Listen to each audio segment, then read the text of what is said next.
Good morning, everyone. It's Friday. Means that I am here to talk about music for this Sunday and just some general music things. So thanks for joining us this morning.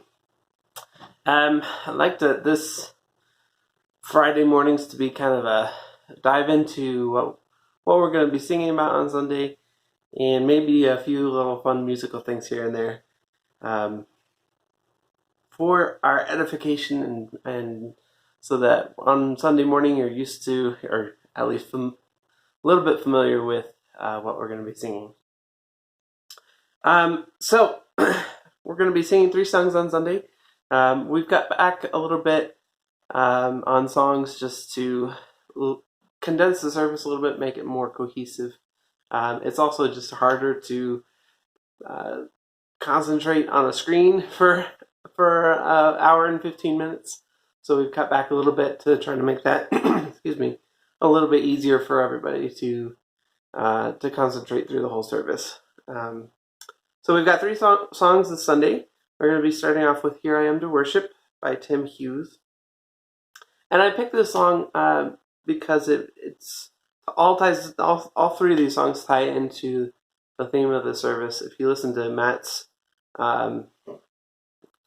little introduction to the sermon yesterday, all of these songs kind of tie in with the sermon text and just us coming and being unworthy, but coming to the God who has invited us to his feast, and to be able to participate in that and to glorify him because of that. I picked this song though because it's a little bit odd, a little bit different than what we normally do when we sing this song. It starts off, "Light of the world, you step down into darkness, open my eyes, let me see. Beauty that made this heart adore you, hope of a life spent with you." And then goes into the chorus, "Here I am to worship, here I am to bow down, here I am to say that you're my God." And normally, we're all singing that together, right? We're all in the sanctuary together singing that. We all come to worship at church. Can't do that this Sunday, so it's a little bit different, and I wanted to highlight that, and also just give us a time to think about wherever we are, whether it's in our homes, whether we're stuck in an airport somewhere, whether we're in a foreign land and being missionaries, or wherever God has called us to be, we can worship God right there where we are. And as the congregation singing this song together on Sunday morning, we'll be all over the place. We'll be in our homes and all over the country. I know we had some people tuning in from other places around the country and even around the world. So wherever we are, we can proclaim, here I am to worship. Tim Hughes said that when he wrote this song, he was contemplating the glory of God and what God had done, his work of salvation. "Light of the world, you step down into darkness, open my eyes and let me see. Beauty that made this heart adore you, hope of a life spent with you." So that's why we come to worship. Second song, we're going to be singing "And Can It Be?" Again, tying in this theme of we are going to be looking at the gospel, at God bringing in people that don't deserve it into his feast.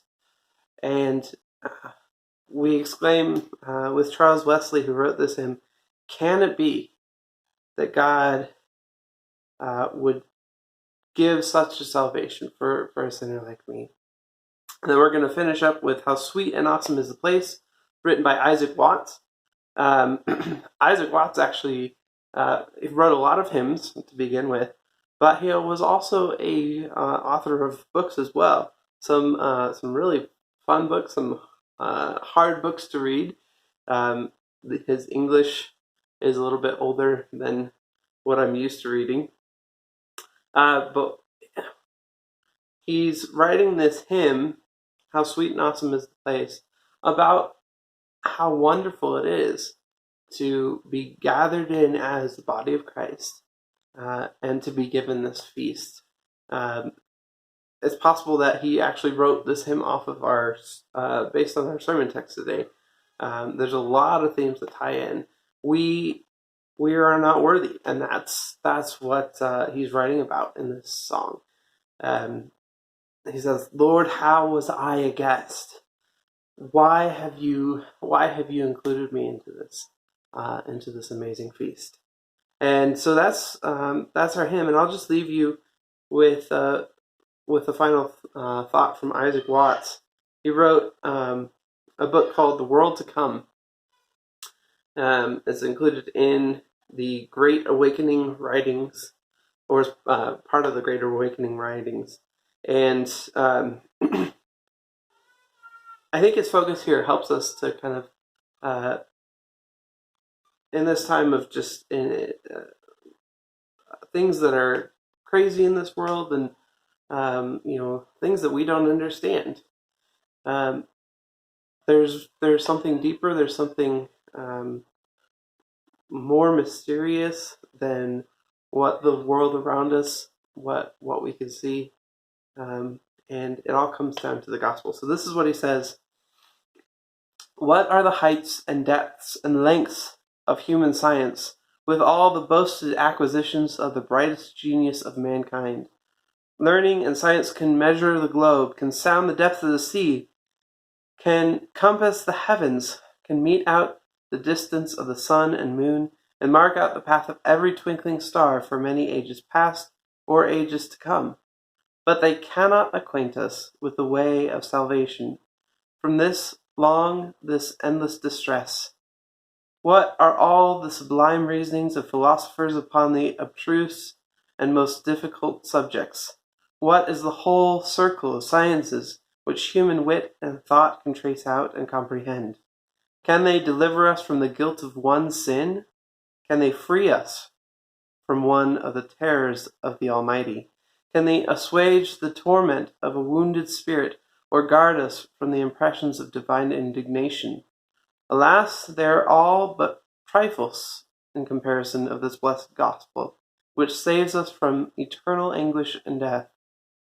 It is the gospel that teaches us the holy skill to prevent this worm of conscience from gnawing the soul, and instruct us how to kill it in the seed and first springs of it, to mortify the corruptions of the heart, to resist the temptations of Satan, and where to wash away the guilt of sin. It is this blessed gospel that clearly discovers to us how we may guard against the fire of divine wrath, or rather how to secure our souls from becoming the fuel of it. It is this book that teaches us to sprinkle the blood of Christ on a guilty conscience by faith, by receiving him as sincere penitence, and thereby defends us from the angel of death and destruction. This is that experimental philosophy of the saints in heaven, whereby they have been released from the bonds of their sins, have been rescued from the curse of the law, and have been secured from the gnawing worm and devouring fire." It's an amazing thing. Isaac Watts loved sciences. He loved logic and discovery, and yet here he's saying how much greater is this gospel, this gift of salvation, that God rescues us out from the danger of devouring fire and the gnawing worm. And so just leave you with that this morning, and look forward to worshiping with you all on Sunday morning. Thanks so much.